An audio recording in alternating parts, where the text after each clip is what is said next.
Good afternoon students, English with SS চ্যানেলে সকলকে welcome. Myself Sushant sir. স্টুডেন্টদের রিকোয়েস্টে একটি ভেরি স্পেশাল টপিক আজকে নিয়ে আসলাম। This is sentence improvement.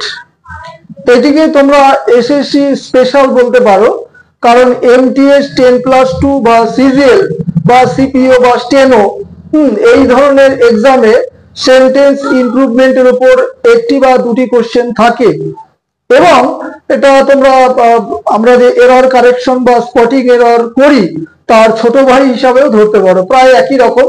ওখানে লেখা থেকে নো এরর, এখানে লেখা থেকে নো ইমপ্রুভমেন্ট। আমি সংক্ষেপে আইএমপি লিখেছি, একটু বুঝে নেবে। আইএমপি মানে ইমপ্রুভমেন্ট। তো চলো একটা একটা করে শুরু করি। কি লিখেছি দেখো, if he wants further help, যদি সে আরো সাহায্য চায়, সেন্ড হিম টু মি, তাকে আমার কাছে পাঠিয়ে দাও। মিনিংটা ভালো করে বুঝবে। যদি সে চায় আরো সাহায্য, এখন আরো মানে ইন অ্যাডিশন টু, আরো। তো আরো বোঝাতে তাহলে কি নেই, আমরা আরো কিছুটা, এরকম সেন্স আমরা বলি। স্পেলিংটা দেখো, ফার্দার। ডিগ্রি চেঞ্জের ক্লাসে নিশ্চয়ই ডিসকাশন করব যে FARTHER আর FURTHER।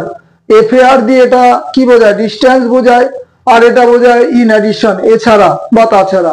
তাহলে এখানে সেন্স নিচ্ছে আরো, কোনো দূরত্বের ব্যাপার নিচ্ছে না।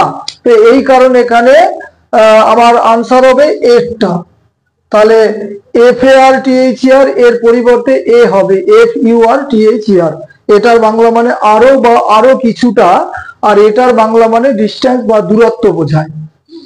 Number 2, one should keep their word. তো প্রিভিয়াস ক্লাসে বলেছিলাম যে প্রোনাউন হিসাবে ইনডিফিনিট প্রোনাউন অর্থাৎ অনির্দিষ্ট সর্বনাম। তো অনির্দিষ্ট সর্বনাম যখন ওয়ান দিয়ে শুরু হয়, তাহলে একটা সেন্টেন্সের সাবজেক্ট কি হয়? নাউন অথবা প্রোনাউন। তাহলে এখানে প্রোনাউন হিসাবে ওয়ান বসেছে। সেন্টেন্সে এর হচ্ছে পজেসিভ মানে কি বলবো? হিজ, হার, এই সময় অর্থাৎ সম্বন্ধ সূচক বা সম্বন্ধবাচক শব্দগুলো, সেখানে ওয়ান যদি থাকে সেন্টেন্সের স্টার্টিং এ, তাহলে ওয়ান এর পজিটিভ হবে ওয়ান্স, কখনোই দেয়ার হবে না। কারণ এই দেয়ার যদি হতে হয়, তাহলে এখানে ওয়ান এর পরিবর্তে কি হতে হবে? দে হতে হবে, প্লুরাল নাম্বার দে। তাহলে ওয়ান এর পজিটিভ সবসময় কি হয়? ওয়ান্স। তাহলে আমার আনসার হবে বি একটা। ভেরি ইম্পর্টেন্ট এটা। স্পটিং এরও লাইনটা থাকে। 3 নম্বর, আই এম হ্যাভিং টু, আন্ডারলাইনটা ভালো করে বুঝবে। I am having too much fun. এখানে লজিক হচ্ছে আমি খুব মজা নিচ্ছি, বুঝেছো? কোনো অনুষ্ঠানে মজা নিচ্ছি, আমি খুব মজা নিচ্ছি। তাহলে এখানে টু মাচ ফান নিয়ে কোনো সমস্যা নেই, কারণ আন্ডারলাইন তো হ্যাভিং টু আছে। তাহলে এখানে সেন্স হচ্ছে, এখানে হ্যাভ মানে অধিকার করা বা নেওয়া। তো এখানে টুটা যে দিয়েছে এটা অনাবশ্যক হয়ে গেল। তাহলে আনসার হবে এখানে একটা। I am having too much fun, আমি খুবই মজা নিচ্ছি কোনো প্রোগ্রামে। তাহলে আনসার হবে আমার একটা, হ্যাভিং অর্থাৎ হ্যাভিং টুর পরিবর্তে হ্যাভিং, কন্টিনিউয়াস সেন্সে বোঝাচ্ছে এখানে। 4 নম্বর, বহুবার ডিসকাশন হয়েছে 1000 রুপিস।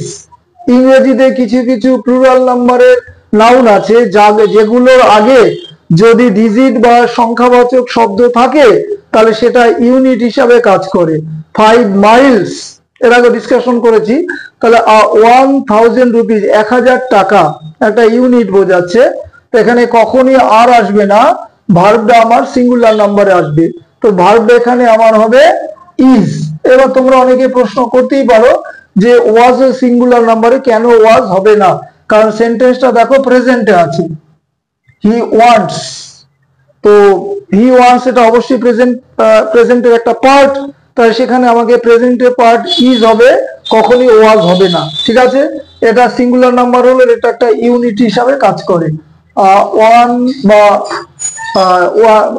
1000 রুপিস বা 1000 রুপিস, তাতে কোনো সমস্যা নেই। আচ্ছা, নেক্সট দেখো 5এরটা, we have to respect our elders. এখানে সেন্স বোঝাচ্ছে বাধ্যতা। প্রেজেন্ট টেন্সে যখন কম্পালশন বোঝায়, তখন সাবজেক্টের পর হ্যাভ টু বা হ্যাজ টু বসে। এখানে রেসপেক্ট, শ্রদ্ধা করা, আমাদের এল্ডার্স মানে আমাদের থেকে যারা বড় তাদেরকে শ্রদ্ধা করতে হবে, এরকম কোনো কম্পালশন হয় না কখনো। এখানে সেন্স বোঝাচ্ছে উচিত, তাহলে উচিত যদি সেন্স বোঝায়, মে ক্যান এমনি আসে না, তাহলে আমার আনসার হওয়া উচিত অবশ্যই শুড, মানে একটা। তাহলে হ্যাভ টুর পরিবর্তে আমার আনসার হবে should. We should respect our elders. Number 6, have you taken your breakfast? যখন আমরা ব্রেকফাস্ট খাই বা গ্রহণ করি সেখানে আমরা অবশ্যই ভার্ব ব্যবহার করি take, took, taken. Take your breakfast এরকম। তাহলে প্রাতরাশ যেটা তোমরা বলো, তাহলে have you taken your breakfast অবশ্যই প্রেজেন্ট পারফেক্ট টেন্সের প্রশ্নসূচক, সেটা আলাদা প্রশ্ন। তো এখানে ভার্ব কিন্তু এই ব্রেকফাস্টের সাথে এটাই নয়, টেক, টুক, টেকেন। তাহলে এখানে আমার কোনো ভুল নাই টেকেনে, তাহলে আনসার হবে নো ইমপ্রুভমেন্ট। তাহলে প্রথম 5টা ইমপ্রুভমেন্ট হলো আর 6 নম্বরটা নো ইমপ্রুভমেন্ট হলো। আর প্রতিটা ক্লাসের শেষেই আমি একটা দুটো করে হোমওয়ার্ক দেই, সেটা তো আজকের হোমওয়ার্কটা সাজিয়েছি, দুটো ইডিয়ম দিয়েছি। পিস অফ কেক, এক টুকরো কেক, এর মিনিংটা কি হবে যে যেরকম পারবে মিনিংটা কমেন্ট সেকশনে জানাবে। পরেরটা টু ওয়াক ইন এয়ার, বায়ু বা বাতাসের মধ্য দিয়ে হাঁটা, এর ইনার মিনিংটা কি হবে সেটাও জানাবে। তাহলে প্রথমটার আর দ্বিতীয়টার ইনার মিনিং অবশ্যই জানাবে। পুরো ভিডিওটা বাংলায় বোঝালাম, প্রত্যেকের কাছে সাবস্ক্রাইব আশা করি। ক্লাস শেষ করলাম। Have a good night.